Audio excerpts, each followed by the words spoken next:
Welcome back, everybody. So we're going to get into some of the theoretical models that describe peace and conflict to try to understand it a little bit better.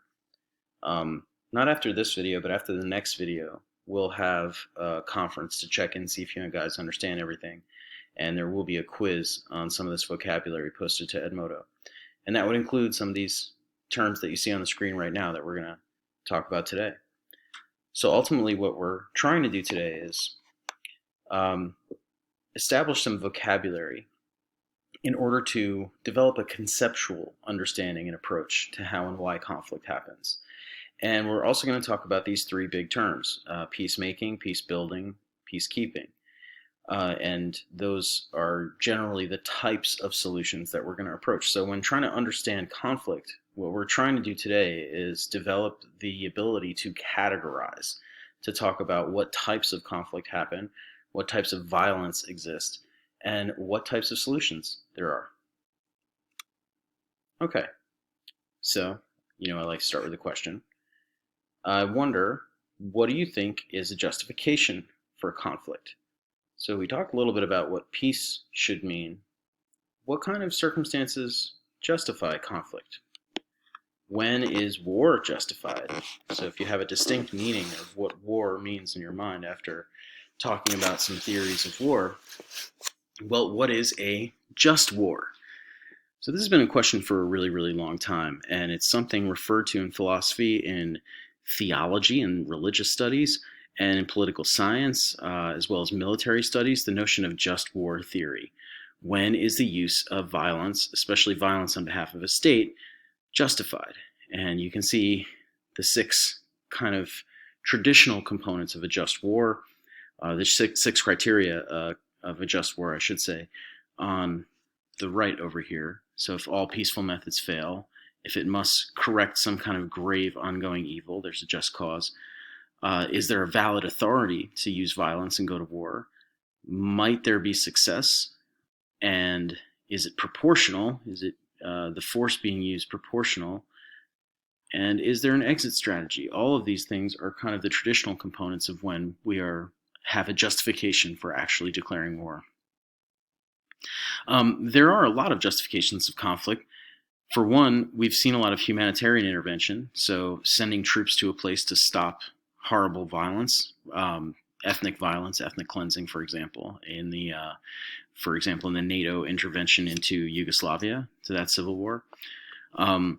Obviously, self-defense, if another nation is attacking you or trying to destroy your interests. Japan might have said that the United States, with its oil embargo, sabotaged the Japanese economy, and therefore, in self-defense, Japan attacked Pearl Harbor. Obviously, this is a very, very common justification of violence and conflict.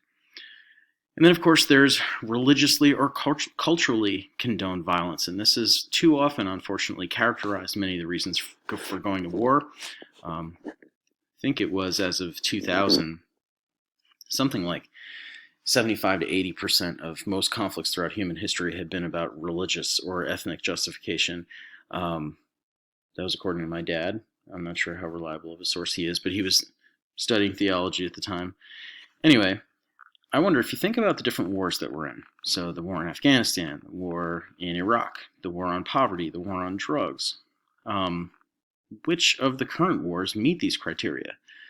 Is there anything about these that would make this theory about just war kind of incoherent? Is there a way that we should be thinking about just war?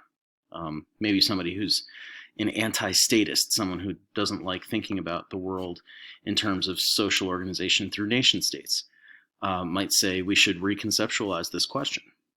There are other critical theory approaches to this question. All right, let's continue.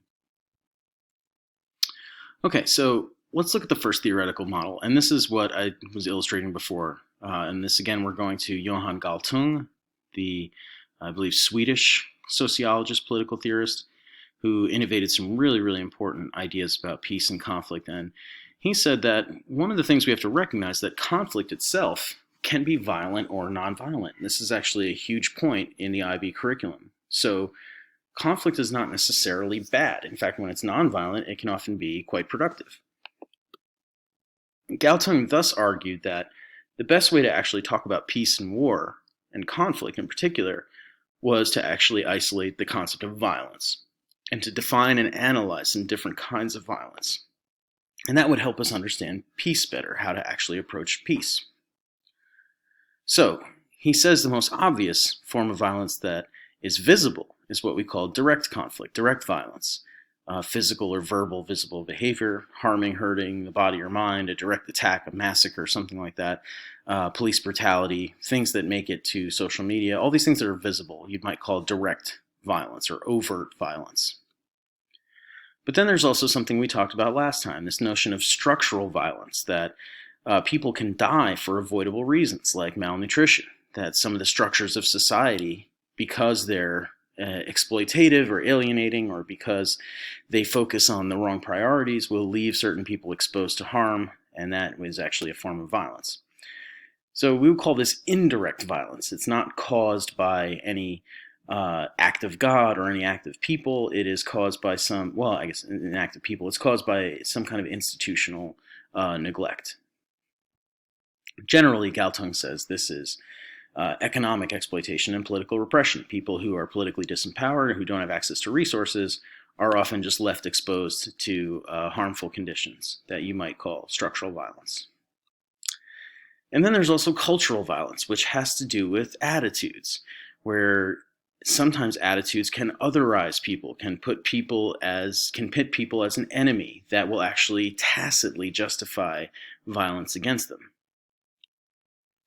So that means that there are underlying values and kind of ways of forming knowledge, these epistemic models, these kind of heuristics that we have, these mental shortcuts that we have, stereotypes, for example, that legitimize direct and probably structural violence. So for example, if I said, well, poor people deserve poverty because they don't work hard enough, that might be a form of cultural violence in Galtung's analysis. Let's look at an example. So someone might be indifferent towards the homeless or immigrant population, even consider harm against them a good thing. What kind of violence does that represent? Or what kinds might be a better question, because forms of violence can fit multiple labels. All right, so here is the list part where we try to list a bunch of vocabulary terms that helps us organize different types of conflict. So when you study conflict, you want to identify the causes. And there might be greed. There might be grievance. So, for example, in places like Colombia, the northern hills of Colombia had a grievance for a very long time that the southern part of Colombia was being very greedy, that the city got all the wealth, that political power and resources weren't shared. You had a similar situation in Sierra Leone, so you have a rebel group kind of break off, and it leads to a history of violence. Territorial control, obviously. Material interests in mines, in rivers, in different kinds of resources. Of course, resource scarcity. One of the things that drove the Sudan conflict was the drying up of freshwater resources, and therefore conflict over fresh water was a huge part of driving conflict. And then, of course, ideology. People have religious ideologies, political ideologies that pit them against each other. This can often lead to a sense of threatened identity, that one group feels like they're being pushed out. One group feels like they're being alienated. You might say that this is true of some of the kind of Trump followers, that they feel like there's an older kind of America that was great that's being threatened now and getting pushed away, and therefore they're fighting back to make America great again. And of course, all of this revolves around perception, which can be managed, and that can be really problematic with conflict. Of course, different parties take part in conflict. We could have states involved in conflict, and then there are intrastate groups, so tribes or factions within a state, protest groups, and then, of course, individuals can experience conflict as well. Now, how does conflict manifest, including nonviolent conflict? Well, of course, you have demonstrations and civil disobedience, which would be a nonviolent form, and protests can turn violent. In a more extreme sense, you could have guerrilla groups emerge where people are committing acts of violence and kind of running away and using that to try to disempower one particular group. You'd call that guerrilla warfare. Terrorism, obviously, genocide, intrastate war, civil war, interstate war, war between states, and then, of course, even arms proliferation is a form of conflict. Nuclear deterrence is ultimately a form of conflict, even though no one's really getting hurt. It's interesting to question whether or not those particular ones, arms proliferation, nuclear deterrence, are they violent or nonviolent? It's not necessarily so clear. And of course, we can have third parties that get involved in conflicts, like outside states or organizations that try to intervene. We can have other countries create weapon embargoes or financial freezes, trade limitations, sanctions. NATO might get involved. United Nations peacekeeping might get involved. We'll talk about that in a minute. And you may even have independent election observers to try to keep peace, to try to stop war. So back to Galtung. He said if you look at these different types of violence, they each demand a different type of approach to peace. And that acts of violence that may fit into more than one, like ethnic cleansing, which is really all three, are going to demand different kinds of conflict resolution. So here's kind of the holy trinity from this unit, right? And I'm going to give you a separate link to watch about this, just as kind of a reinforcement. But real quick, peacemaking would be the actual halting of conflict through negotiations and treaties. Maybe one side wins, maybe there's an imposed settlement, like which would happen with Israel and Palestine, the United Nations process, ceasefires, truces, arbitration, where you get an independent third-party arbitrator to try to come up with a legal binding agreement, mediation, where you just try to air your grievances out, or potentially peace treaties, and then PKOs, the peacekeeping operations. So peacekeeping is usually done by foreign neutral troops. The United Nations gets troops from all different donor states and actually has a force called the Blue Helmets, the UN peacekeeping operations. So they go into countries and try to prevent them from starting to fire on each other again. And then, of course, probably the hardest one, the one to try to create sustainable peace, is peace building, to try to solve some of the contradictions in society. You know, you have a criminal justice system when there's not justice and people are treated unfairly. That's a social contradiction that you could see as structural violence that makes people angry, and it leads to internal conflict. If you want to solve this, you have to try to build good institutions like criminal justice institutions, reconciliation, through things like truth commissions, where we actually have committees that study past things that went wrong that people are still angry about, to try to find answers for people whose family members died or disappeared and they still don't have all the story. And then, of course, you might even involve like international criminal courts, things like that, in order to come out with some kind of resolution, some kind of answer, some kind of closure for parties that have been harmed, so that the conflict stops and there can be forgiveness. All right. So, in conclusion, I'd like you to rethink the other question that we asked the other day. I asked you if you think there is a war going on in Newark and how you might actually approach that question. Well, now thinking about the conflict triangle,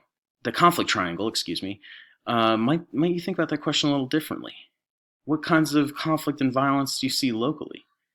So, post a response to this question. How might this theoretical model of conflict help you understand your local situation and global conflicts in a more sophisticated way? And why might this be important? Again, private submission would be turning it in as an assignment, and posting a reply would be public. Either way is fine for 10 points. I hope to hear from you all, and next week we'll have a little WebEx meeting and just go over some of these big concepts, because there will be a quiz on this coming up. Take care, everybody. Hope you're all well.